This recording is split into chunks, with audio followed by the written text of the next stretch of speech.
morning, one and all. And now we are going to learn the introduction to HTML, that is in Module 1. So, what we are going to cover in this model. So, we will be talking about introduction to HTML. Hope you all know that it's HTML and nothing is the hypertext markup language, and what is actually and where it did come from, how it has come the HTML from, how it invention has happened.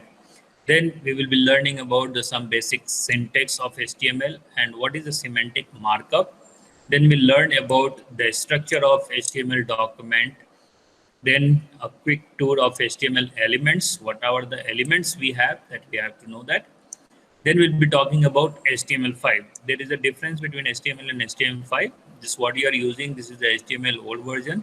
The HTML5, that is actually, it is the responsive, to make the website as a responsive. So that's why we use as HTML5. So you will be seeing a semantic structure element. Then we'll be talking about CSS. It's a cascaded style sheet. And what is and syntax, how you can locate the CSS, how you can use the selectors in the CSS, how the style sheet is going to interact with the HTML, how you can make a box model, and what are the style sheet, that means designing a style sheet for the text styling. You have this text, now you want in Word, it's very simple, you just select, mark as a bold, it will become bold. But in HTML, with help of CSS, how you can make different font, size, color, there are so many things are there. So that also we are going to learn in this model. Then when we talk about what is HTML and where did it came from, okay. So as we know that HTML is nothing, is defined as, generally we can say, as a markup language, or even you can see that it's a hypertext markup language. What is meaning of markup? When we talk about language, you know that it's the sum of the programming language, like how C language, C++ language, Java language. The similar way, it's having a something called as markup. So what is the markup language? So markup is nothing, it's a way to indicate the information. So whatever the information that you have, so you are going to indicate those information about the content that is distinct from another content. So you have some content, you can see that example, one content is this one. This is called as content. Whatever you are using here in the presentation, this all text are called as content. So this content, how you are going to represent from different from one to another, right? So this is actually called as markup. That representation you are going to do in the hypertext markup language. And HTML has been thrown many version branches. We had various different version of HTML. As you know that if any of the programming language get developed, they will be having different kind of versions. Even you can see the Java is in one you are using currently. We say that Java 8, actually it is 1.8. So Java 1.6, 1.7. Similar way, HTML also having some version and the different branches. And the details which might matter to you, if you see the old HTML code, if you take a look on the earlier version, how people used to write the HTML based website or web page, and today's the code, that will be definitely there will be the difference will be there. So let's talk about that furthermore about the markup. So you can see here, generally you write something, right? You can see here what I am writing here. So some text you are writing, right? So generally when you write in exam or on the notebook something, you'll be having some mistakes on the text. Definitely there will be the mistake. Robot, it is written as a robot, okay.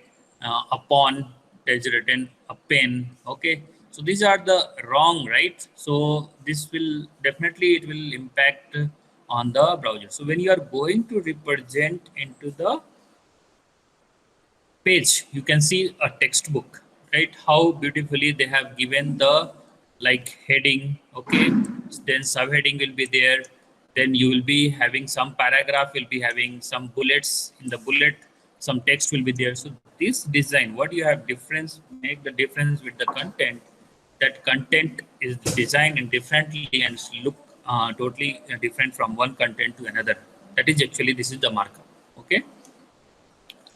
When we talk further, the various version of HTML, as I mentioned, the HTML in early days, 1988 it started, but actual started in 1991. The first version was released in 1991. Even you can go through the Wikipedia page. If you search in the Google, you go to Wikipedia and you can learn the history about HTML in depth. Next is came HTML 2. Generally, we say the 2.0. So in 1995, then 3.2 in 1997, HTML 4.01, 1999, XHTML, that is the Extensible Hypertext Markup Language, 2000, and HTML5, 2014. See, just 6 years ago, 7 years ago, HTML5 started. Because why this HTML5 has come? Because from that time you can see that the people having a smartphone, Android devices, so mobile based applications. So whenever you open the website, it will not get fit into the screen size what we have. To resolve this, it came the HTML5, and further after this it came like Bootstrap. Along with that, Bootstrap and responsive website is started. And now you can see that any website, when you open in your mobile or you open in your tablet or you open desktop 14 inches screen size or you open 15.6 screen size, that will be fit into the entire screen. That is actually, it's called as Bootstrap or HTML5 or responsive website or web pages. Then when we talk about W3C, what is the W3C? When we talk about W3C, actually it's a organization. We generally say as a W3 means triple W, one W, second, and third. Okay, so this triple W is considered as a short form. It has written as a W3. So World Wide Web Consortium. So this is a standard organization and it is called as World Wide Web Consortium. Okay, to promote compatibility, the W3 produces recommendation. So as I mentioned, compatibility, that means your browser compatibility. So whatever you are seeing, that application, that web pages you open, that it should be compatible with the different screen size. So W3C, it is organization which has given some recommendation and also called as specifications. So in 1998, we can see that in 1991, when HTML started, in 1998, the W3C turned into attention. Why? Because there is a different specification required in the industry, and then they give the specification. The first one is what's called as XHTML 1.0, which was a version of HTML, but that used some stricter syntax rule. So it's very strict, like it uses XML syntax rule. So XML, what is that? It's the extensible markup language that we'll be talking about this, and then we'll learn a little bit more. Then what is the XHTML? Just now we saw that. So there is something called as XML is different and XHTML is different. Remember, guys. So XML, many of the like API or many of the data will be in the form of XML because it's take less space to store the data. So on the same basis, the XHTML has come. So what is the goal of this XHTML? It's because it's very strict rules was made to make page rendering, okay, more predictable by forcing web authors to create web pages without the syntax rule. So when you develop any XML based application, that there is a syntax rule. So what we want, the goal of XML is to with its strict rules, which was make a page rendering. That means whatever the page you are going to design, okay, so that will forced by the authors. That means author is nothing, it's called as developers, web developers. So they will create the web pages without any syntax error. That means there should be no syntax error should be there. This XML based syntax rule for XHTML are very easy. How it will be? The main rule are, that is, whenever you are going to use the tag name, always prefer to have the lowercase. One benefit is there in HTML programming language, that you, if you use lowercase or uppercase, there is no difference. There is no difference, that is, you use either uppercase or lowercase. But the best practice always you have a lowercase. That is the good. Next,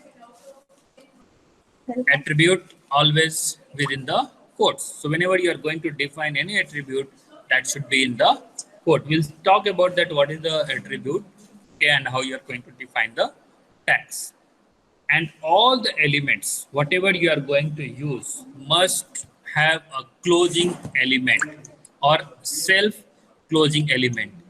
You remember when you used to write C, C++, Java, you will have to use curly braces, right? Opening braces and closing braces. Same way in HTML, you should open and close all the elements.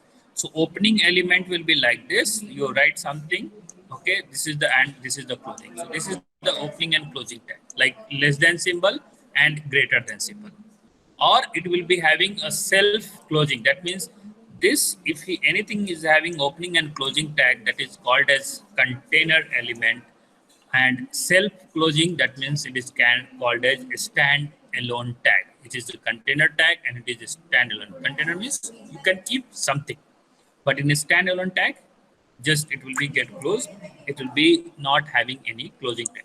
So this rule you have to follow when you are going to develop XHTML based web pages.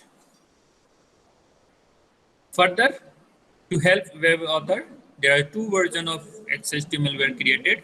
That is, the one was XML 1.0 strict and one was transitional. Okay. In a strict version, what is actually meant? So as I mentioned just now, that it will be rendered by a browser with some strict syntax rule, which we have seen, and it's the tag, whatever you are going to use, the tag will supported by the W3C, that means World Wide Web Consortium, with a strict specification. That means you have to strictly follow the rules, what was the defined, like lowercase, opening and closing tag, and whatever you have seen in the previous, and the attribute within the code. That is the called as XHTML 1.0 strict. Then you have something called transitional. What is the transitional? So transitional is recommendation, like it will be having not much strict rule, okay, and it is the forgiving flavor of XHTML. That means if you not use the rule also, that is okay. So was meant to act as a temporary transition to the eventual global adoption of XHTML strict. Okay, so people obviously, when you create certain rules, people starting they might be used, after that they feel difficulties, then they want to use, okay, without the syntax also. So in HTML we have the best advantage that you write in a small case, lowercase. If any error is also there, that output you will get on the screen, that is the browser. That is the difference between your